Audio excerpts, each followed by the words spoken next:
আসসালামু আলাইকুম সুপ্রিয় দর্শক দূরে এবং কাছে যে যেখান থেকে আমার ভিডিওটি দেখছেন আশা করছি আপনারা খুব ভালো আছেন। আলহামদুলিল্লাহ আমিও ভালো আছি। বিএন কিচেনে আমি আজকে আপনাদেরকে তৈরি করে দেখাবো শীতকালের জনপ্রিয় কাঁচা সিমের বিচির একটি রেসিপি। এই সিমের বিচিটা অনেকভাবে রান্না করে খাওয়া যায়, মাছ মাংস শুটকি দিয়ে। তবে আমি আজকে আপনাদের সাথে শেয়ার করব মাছ দিয়ে রান্না। আশা করি আপনাদের কাছে ভালো লাগবে ইনশাআল্লাহ। রান্নাটা করার জন্য এখানে আমি হাফ কেজি সিমের বিচি ঘন্টা 2-3 ঘন্টার মতন ভিজিয়ে রেখেছিলাম। তারপর উপরের খোসাটা আমি ছিলে নিয়েছি। আপনারা কম বা বেশি দিয়েও রান্নাটা করতে পারেন। প্রথমে চুলায় একটি প্যান বসিয়ে এতে দিয়ে দিলাম তেল। এই তেলে এখন দিয়ে দিব হলুদ লবণ মাখিয়ে রাখা 3 পিস মাছ। আমি পাঙ্গাস মাছ দিয়ে আজকে রান্না করতেছি। আপনারা চাইলে যে কোনো মাছ দিয়ে এই সিমের বিচিটা রান্না করতে পারেন। মাছটাকে আমি উল্টে পাল্টে লালচে রং করে ভেজে নেব। আপনারা কম বা বেশি করে ভেজে নিতে পারেন। এই যে দেখুন বন্ধুরা, আমার মাছটা ভেজে নেওয়া হয়ে গেছে। এখন আমি মাছটাকে নামিয়ে নেব। আপনারা যারা মাছ ভেজে খেতে পছন্দ করেন না তারা মাছটা কষিয়েও রান্নাটা করতে পারেন। মাছটা ভাজার পর এখানে যে অবশিষ্ট তেলটা ছিল এর সঙ্গে আমি আরও একটু তেল দিয়ে দিলাম। দিয়ে এখানে দিয়ে দিলাম বড় সাইজের একটি পেঁয়াজ কুচি। পেঁয়াজ কুচিটাকে হালকা ব্রাউন কালার করে ভেজে নিয়েছি। এখন এখানে দিয়ে দিব বাটা মশলা। এখানে আদা রসুন জিরা একসাথে বেটে নেওয়া আছে। এখন মশলাটাকে নেড়ে চেড়ে কাঁচা গন্ধটা যাওয়া পর্যন্ত ভেজে নিলাম।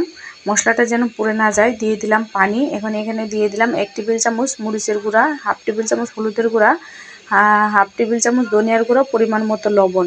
এখন সবগুলো মশলা নেড়ে চেড়ে ভালোভাবে কষিয়ে নেব।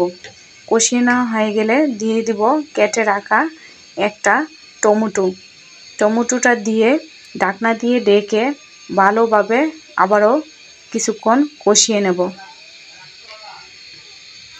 এই যে দেখুন বন্ধুরা, আমি 3 থেকে 4 মিনিট টমেটোটা দিয়ে মশলাটাকে আবারও কষিয়ে নিয়েছি। এই কষানো মশলার মধ্যে এখন দিয়ে দিলাম ভেজে রাখা মাছগুলি দিয়ে দিলাম সামান্য একটু পানি। পানিটা দিয়ে মশলার সাথে মাছটাকে ভালোভাবে মিশিয়ে নিতেছি। মিশিয়ে নেওয়া হয়ে গেলে ঢাকনা দিয়ে ঢেকে এই মাছটাকে ভালোভাবে কষিয়ে নেব। আপনারা একবার এভাবে রান্না করে খেয়ে দেখবেন, ভীষণ ভালো লাগবে আশা করছি। এই যে 3 থেকে 4 মিনিটের মতন আমি মাছটাকে কষিয়ে নিয়েছি। এখন আমি মাছগুলোকে উঠিয়ে নিতেছি। মাছটা যদি রেখে দেয় তাহলে ভেঙে যাবে, এই জন্য উঠিয়ে নিলাম। এখন এই মশলার মধ্যে দিয়ে দিলাম আগে থেকে পরিষ্কার করে রাখা সিমের বিচিটা দিয়ে নেড়ে চেড়ে মশলার সাথে মিশিয়ে নেব।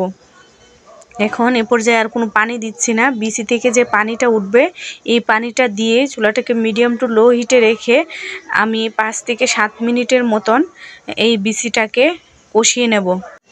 আর অবশ্যই একটু পরপর নেড়েচেড়ে দিতে হবে, না হলে নিচে লেগে যাবে। একটু ধৈর্য সহকারে এই বিচিটাকে কষিয়ে নিতে হবে। যে কোনো তরকারি কষানোর উপরেই নির্ভর করে তরকারিটার টেস্ট। আমি একটু সময় নিয়ে ধৈর্য সহকারে বিচিটাকে কষিয়ে নেব। এই যে দেখুন বন্ধুরা, আমি বিচিটাকে সুন্দরভাবে কষিয়ে নিয়েছি। অবশ্যই সুন্দরভাবে কষিয়ে নিতে হবে, না হলে বিচির মধ্যে যে একটা কাঁচা গন্ধ থাকে সেটা থেকে গেলে তরকারিটা খেতে ভালো লাগবে না। এ পর্যায়ে এখানে দিয়ে দিলাম কুসুম গরম পানি।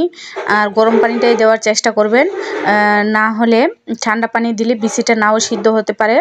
গরম পানিটা দিলে বিচিটা তাড়াতাড়ি সিদ্ধ হয়ে যাবে, তরকারিটা খেতে ভালো লাগবে। এ পর্যায়ে আমি একটা ঢাকনা দিয়ে ঢেকে দিলাম। এই ঝুলটা দিয়ে আমি এই বিচিটাকে সুন্দরভাবে সিদ্ধ করে নেব। সেই সঙ্গে যে পরিমাণে ঝুল রাখবো সেটা আমি রেখে নেব। এই যে 10 থেকে 15 মিনিটের মতন চুলাটাকে মিডিয়াম টু লো হিটে রেখে আমি রান্না করে নিয়েছি। আমার বিচিটা সুন্দরভাবে সিদ্ধ হয়ে গেছে। এ পর্যায়ে দিয়ে দিতেছি আগে যে কষিয়ে রেখেছিলাম সে মাছটা আমি এ পর্যায়ে দিয়ে দিলাম। এখন এখানে আমি আরও দিয়ে দিব 5-7টা ফালি করে রাখা কাঁচামরিচ আর ধনেপাতা। কাঁচামরিচ আর ধনেপাতা দেওয়া হয়ে গেলে এখন ঢাকনা দিয়ে ঢেকে কিছুক্ষণ রেখে দিলেই রেডি হয়ে যাবে আমার আজকের রেসিপি সিমের বিচি দিয়ে মাছ রান্না। আশা করি আপনাদের কাছে ভালো লেগেছে আমার রেসিপি। যদি ভালো লেগে থাকে আমার ছোট্ট চ্যানেলটি সাবস্ক্রাইব করবেন। সেই সঙ্গে একটি লাইক দিয়ে দিবেন আর আপনাদের মূল্যবান মতামত জানাবেন। ভালো লাগলে একবার হলেও ট্রাই করবেন। ভালো থাকুন, সুস্থ থাকুন, বিএন কিচেনের সঙ্গেই থাকুন। আল্লাহ হাফেজ।